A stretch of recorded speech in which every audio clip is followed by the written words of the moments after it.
Right, for the latest on the ground, we now cross live to Voice of America's Steven Herman, who is monitoring the voting in the state of Georgia. Steven, good to have you. Thank you very much for coming on. Georgia, a consequential battleground, if you like, 16 electoral votes there.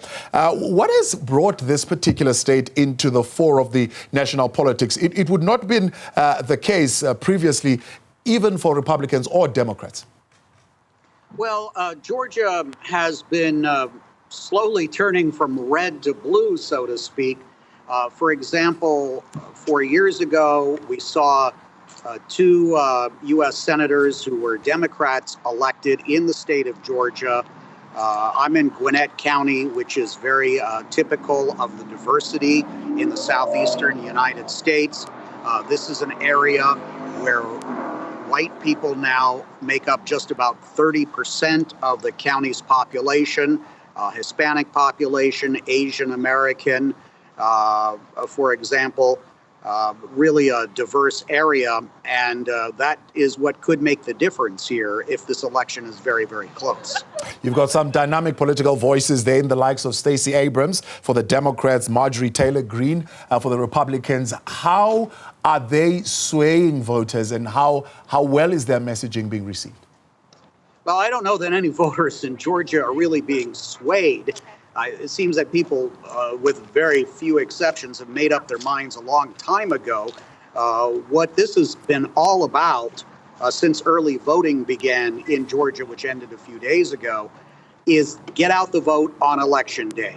That appealing to the base and all hands on deck.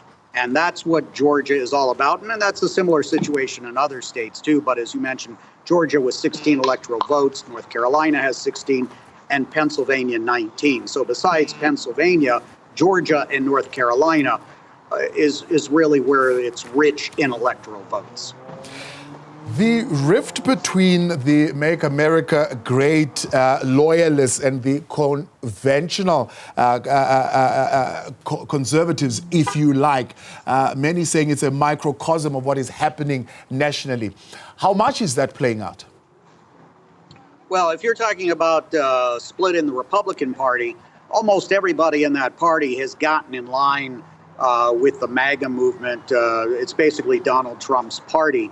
And that's what the Democrats are hoping, that those disenfranchised Republicans who can't bring themselves to vote for Donald Trump, who do not normally vote for Democrats, will change and vote for Kamala Harris, or stay at home and not vote for Donald Trump, thus helping Harris. And we expect, again, it's going to be very, very close. So any sliver of a change in sentiment among a certain type of voter could sway the outcome of this election.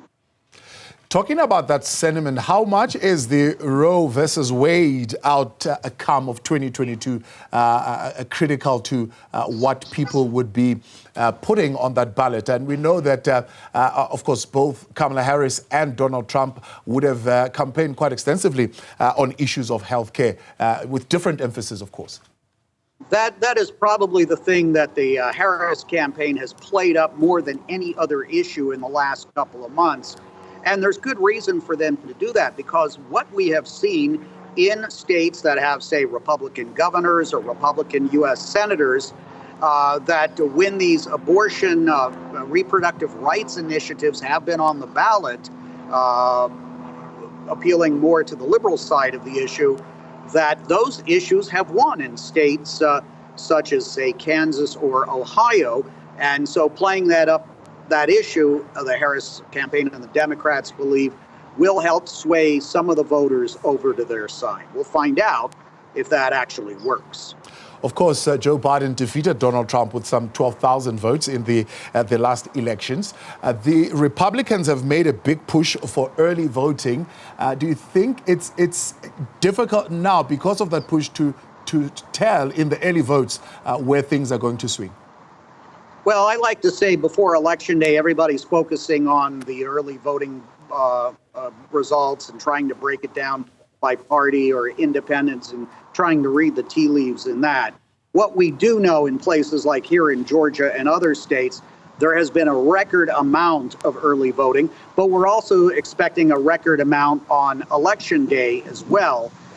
So the totals are what counts.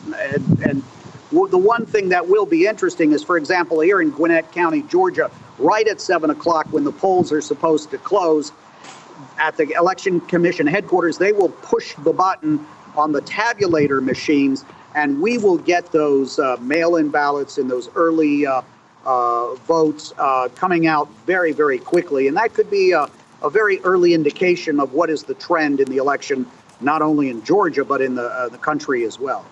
Steve Herman of Voice of America, appreciate your time. Thank you for that update there. Reporter crossing live for us on the U.S. elections.